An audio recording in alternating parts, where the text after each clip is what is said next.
लखनऊ शहर, जहां इमामबाड़ा, चौक और नवाबी तहजीब की चमक दमक दिखती है, वहीं तंग गलियों में आज भी एक अंधेरी दुनिया बसी है, जहां गरीबी, भेदभाव और तानों के बीच जिंदगी सिसक रही है। लेकिन इन्हीं अंधेरों में एक बच्चा पैदा हुआ। लोग उसे नाम से नहीं, जाति से बुलाते थे, अरे चमार का बेटा। पर वही बच्चा एक दिन ऐसा उपाय खोज निकालेगा जिससे दलित करोड़पति बनेगा, गरीबी मिटेगी। लेकिन सवाल है, वो उपाय क्या है?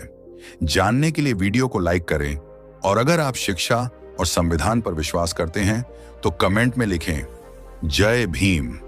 पहली बार आए हैं चैनल पर तो सब्सक्राइब करना मत भूलिएगा। बारिश का पानी नालियों से बह रहा है। एक जर्जर झोपड़ी के भीतर मिट्टी की दीवारों से पानी रिस रहा है। धुआं पूरे कमरे में भरा है। मां शीतल थकी हुई आवाज में, आज फिर कुछ नहीं है खाने को, ना दाल ना आटा, बच्चों को क्या खिलाऊं?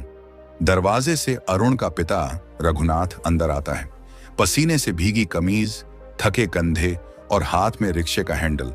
पिता थके स्वर में, पूरा दिन रिक्शा खींचा शीतल, पर कमाई सिर्फ 50 रुपए। 3 सवारी जात पूछकर उतर गई। बोली, अरे चमार का रिक्शा नहीं बैठेंगे, क्या करूं? झोपड़ी के एक कोने में बैठा 10 साल का अरुण, आंखों में आंसू, पर अंदर कहीं एक आग जल रही है। अरुण धीरे से, अम्मा, अगर मैं बड़ा आदमी बन जाऊं, अफसर या डॉक्टर, तो क्या लोग हमें फिर चमार कहेंगे? कमरे में सन्नाटा छा जाता है। मां सिसकते हुए, बेटा, हमारे समाज के बच्चे बड़े आदमी कहां बनते हैं, हम तो गरीब हैं। अरुण दृढ़ स्वर में, नहीं अम्मा, मैं बनूंगा। एक दिन मैं ऐसा आदमी बनूंगा कि सब सलाम करेंगे।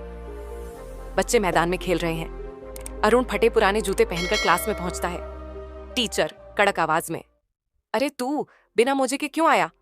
और ये यूनिफॉर्म देख, गंदी, बाहर जा क्लास से। अरुण गिड़गिड़ाते हुए, सर, मेरी अम्मा के पास पैसे नहीं है, लेकिन मैं पढ़ना चाहता हूं। क्लास के बच्चे हंसते हैं। कोई कहता, अरे चमार का लड़का है। कोई पत्थर फेंकता है। टीचर डांटते हुए, तेरे जैसे बच्चे पढ़ने थोड़े आते हैं, जा अपने बाप की तरह रिक्शा चला।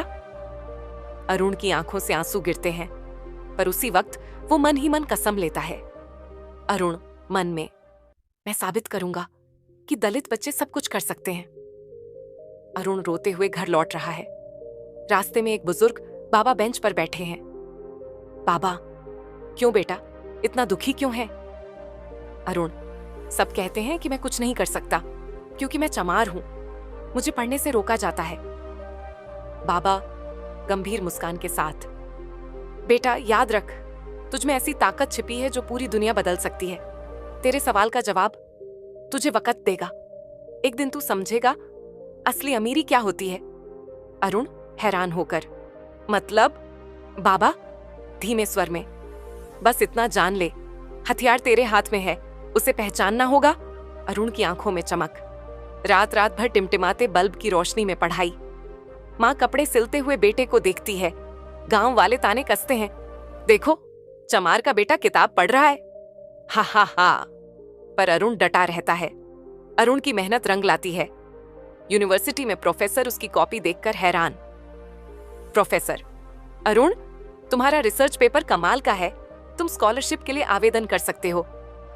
अरुण खुश होकर, सर कई सच में मेरी मेहनत काम आ रही है?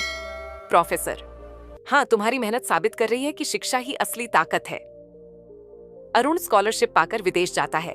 वहां टेक्नोलॉजी और बिजनेस के नए नए आइडिया सीखता है। वापस लौटकर दोस्तों से कहता है, अरुण, मैं एक ऐसा प्लेटफॉर्म बनाऊंगा जिससे हर गरीब बच्चा पढ़ सके। गरीबी सिर्फ पेट की नहीं, दिमाग की भी होती है। मैं दिमाग की गरीबी मिटाऊंगा। दोस्त हैरान, दोस्त, गांव वाले ऐप यूज करेंगे? अरुण दृढ़ स्वर में, हां, क्योंकि असली बदलाव यहीं से होगा। लखनऊ के एक बड़े होटल में प्रेस कॉन्फ्रेंस, कैमरों की फ्लैश, पत्रकारों की भीड़। आज वही अरुण जिसे कभी चमार का बेटा कहकर अपमानित किया गया था, अब करोड़ों की कंपनी का मालिक है। पत्रकार सवाल पूछते हैं। पत्रकार, अरुण जी, आपने ये कैसे कर दिखाया? कौन सा उपाय अपनाया कि आप करोड़पति बन गए? अरुण गर्व से, मैंने जो हथियार चुना वो पैसा नहीं था, वो था शिक्षा। मैंने जो रास्ता अपनाया वो सिर्फ नौकरी नहीं थी, वो था संविधान। और जो ताकत मैंने पाई वो आई संघर्ष से।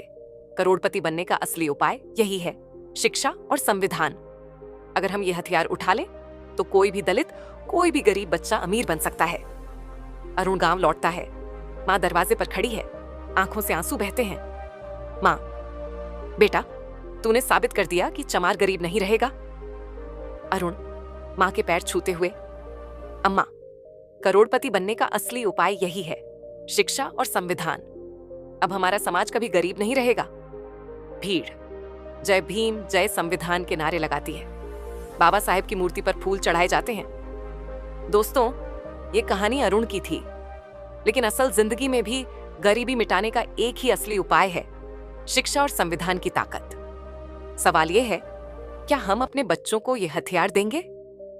अगर आप मानते हैं कि शिक्षा ही असली हथियार है तो कमेंट में लिखिए, शिक्षा ही असली हथियार है। वीडियो को लाइक करें, शेयर करें और चैनल को सब्सक्राइब करना मत भूलें। जय भीम।